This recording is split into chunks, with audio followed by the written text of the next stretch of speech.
All right, well, here we are in our almost completed truck camper.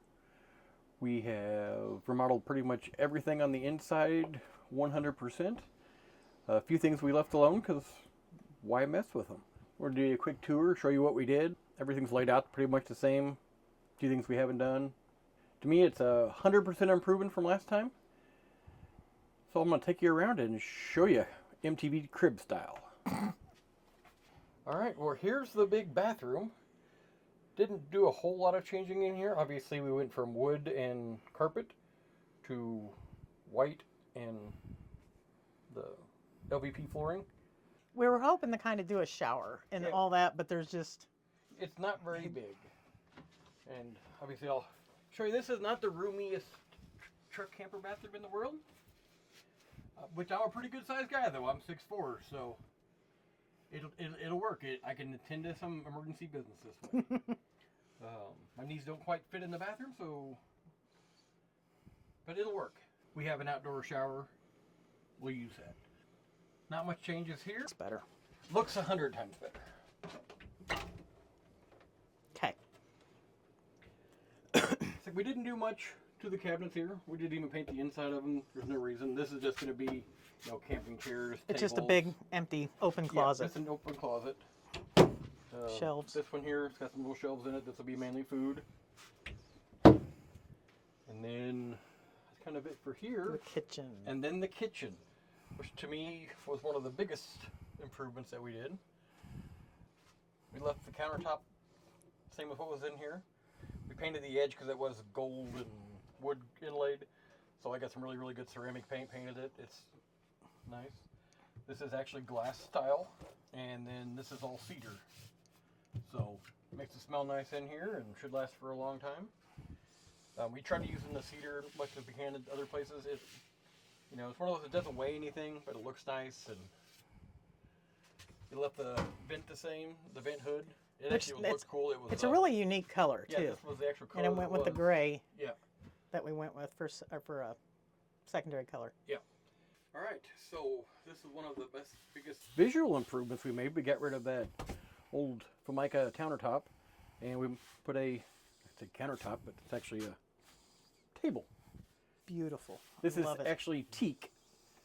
So we were able to find this at Home Depot, right? No, Lowe's. We got this from Lowe's. Yeah. And this was actually teak. It was almost the exact size. Didn't even have to cut anything off of the edges. So it wasn't perfect. We went ahead and left the original swiveling mechanism underneath it. You can move it closer to you if you're sitting over there. Yeah. Like, it doesn't have a lot of movement, a lot of like some of the new ones that move way out of the way, but it's better than not having any movement. We didn't do anything with the cushions yet. Yeah, I took them all off and I washed the covers on them and everything. We just haven't figured out what we want to do here yet, so we just left them alone. At least now they're nice and clean. And then here we did some kind of an accent wall. Same thing, we were able to get this for, I think this was Home Depot. That was on clearance. Yeah, this was on clearance. Which we never get that lucky. Yeah. So just a couple different color boards, and they all did come wide, but I cut up some smaller and bigger just to make it look a little more rustic. We got rid of those white curtains, and this was actually blackout curtains that she just chopped down and made into regular curtains. Regular curtains. I need to get tie backs. Yeah, we make some tie backs. Still got to make some tie backs for them. It's a little nicer than that white, and it does make this thing really, really dark, which that is my only complaint about this so far. This camper does not have a whole lot of light in it. At night, it's bright enough so you can see what you're doing. All right, so up here we didn't do a whole lot. Like I said, I did replace, we had damage in the front from before, so I replaced all the structure underneath there. Same thing, we went ahead and used the cedar here to close the nose cap back off.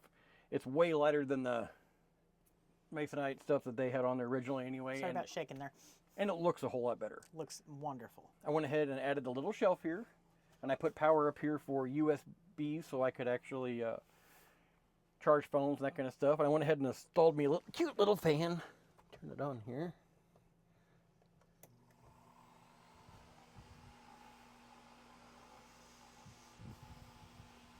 Like I said, it's just a cute little thing. Get a little air moving. More than anything, it's a little noise to sleep by. Like I said, there's that cedar. Like I said, we didn't do too much up here.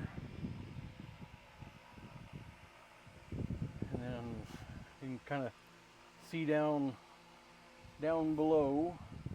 Oh, the flooring. Oh yeah. Put in LVP flooring all throughout. That was the fastest flooring job I've ever done. Not a very big floor in these. I did replace the carpet on this. I actually used some of that accent board that was up here on the wall. I was able just to cut that, make it fit. Still access where it still just pops right up. But it gets rid of that carpet out of here. We don't want any carpet in here. The fridge, we didn't do much with that. We painted the face on it. It's been on ever since we pretty much got home, plugged it in. It's working beautiful. So there's Sandy down at her I don't even location. I didn't even brush my hair. I wasn't supposed to be on video. And then the AC. Air conditioner. Remember, if you remember from the first video, this had no air. It never had air conditioning. So what we went ahead and did, we got a Fugatti Instant Cool 13.5. And I will link that in the video description. Just units that I could find, install. And to me, I like it so far. It's got a few ups and downs, but I'll kind of go over those here in a second. Let you hear it. We got it during Cyber Week, whatever that is. Prime deal. Yeah, Prime deal days. Prime days. They didn't have this one on Amazon as a sale, but actually went to the Fugatti website and was able to get it on there where we saved $60 or $80 or something off of it. And we actually won a free shower tent too. Yes. So when actually we're out there using it in Colorado, we'll take a video of that. This one is obviously the non-ducted style. So you can open up your vents kind of however you want to open them up, get your air where you want it to go. This one does have a thermostat on the wall. I was trying to focus on it. It's getting ready to turn on here in just a second, but I'll go ahead and turn it down to kick it on. We'll find out how good our external mics are now. It does cool it off really, really quick in here. Really it's fast. a 13.5 in this really, really small truck camper. It is not quiet. Sorry. I said sorry. I had my finger in the camera. Oh. It is not the most quiet AC in the world. It's supposed to be a quiet one. If it was in a bigger area, maybe it would be quiet. In this small area, I wondered about that. Like in a bigger RV, would it? Yeah. It's so. But it moves a lot of air, and like I said, it so far is doing amazing. Only thing I haven't figured out how to keep the fan on all the time, especially when we sleep. You know. We're the types that we have to have a fan to sleep. Yeah, and when this thing does kick, it's loud enough. When it does kick on and off, I tried sleeping in here one night. When it kicks on and off, you wake up every time because it's fairly noisy. Actually, I'm not even sure how we're coming through on the mics right now because it is running. I will say this camper was wired with 110 volts in the ceiling. So we thought it was going to be really, really, really simple install on that. Well, turns out with this unit, you also have to have 12 volts running to it.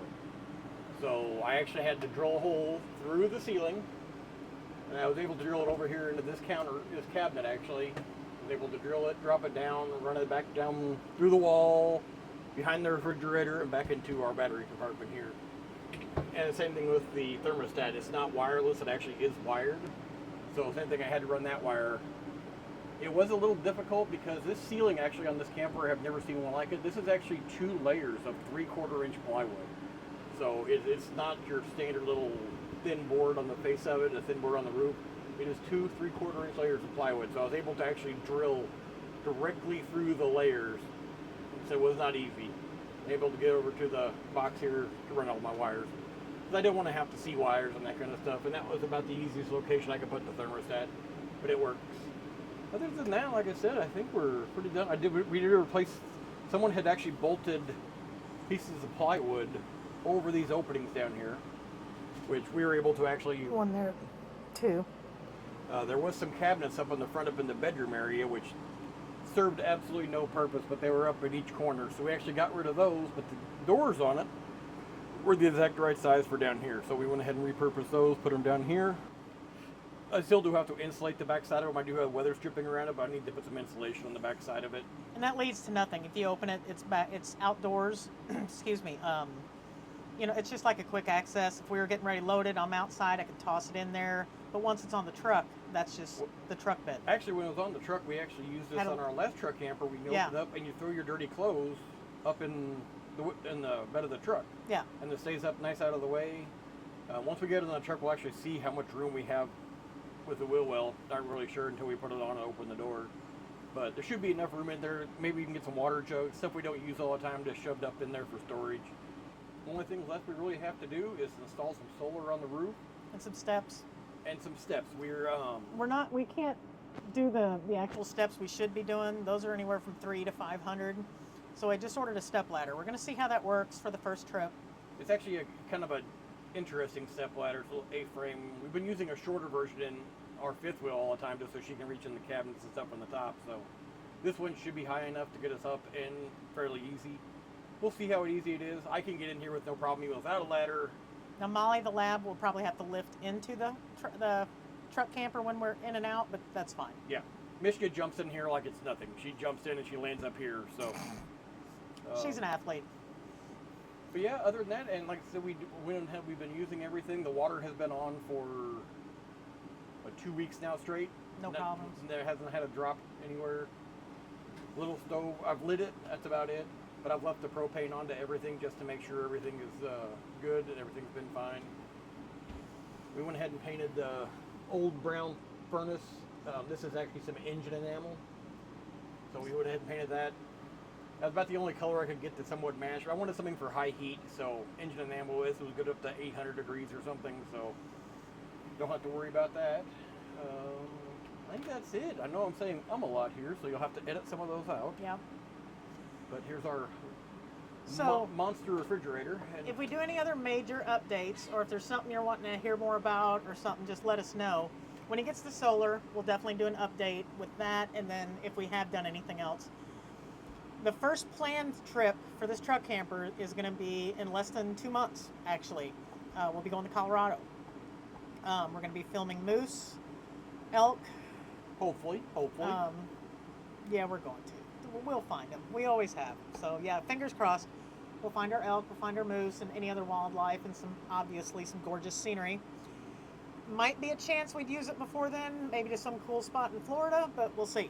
But whichever one we do, we'll try and do a short video to let you know kind of how it all went. And we'll obviously be taking video along the way. Yeah, too, Colorado, we'll be sharing some stuff out there. I think that's it. And then, like I said, as of right now, we are going to put AGM batteries in this, not lithium. And the main reason is I don't want to have to replace the charger and everything else. So we want to. It just comes down. It's the dollars. That's it. And I do have a very, very large AGM battery that I used to use for stereo. So it'll have 480 amp hour of battery capacity in here. So these batteries are massive, but it actually fits. It's going to fit in here perfectly without any modifications. But it's going to go in there, be wired up, and that should take care of it. We're going to put 200 or 300 watts of solar on the roof. We are going to have a generator with us for the AC and that kind of stuff. So we'll see how it goes. We've made this exact same trip in a tent before. So worst case scenario, if nothing works on this, we did it in a tent. We can do it in a truck camper. Yeah. But thanks for watching, and stay tuned for more updates.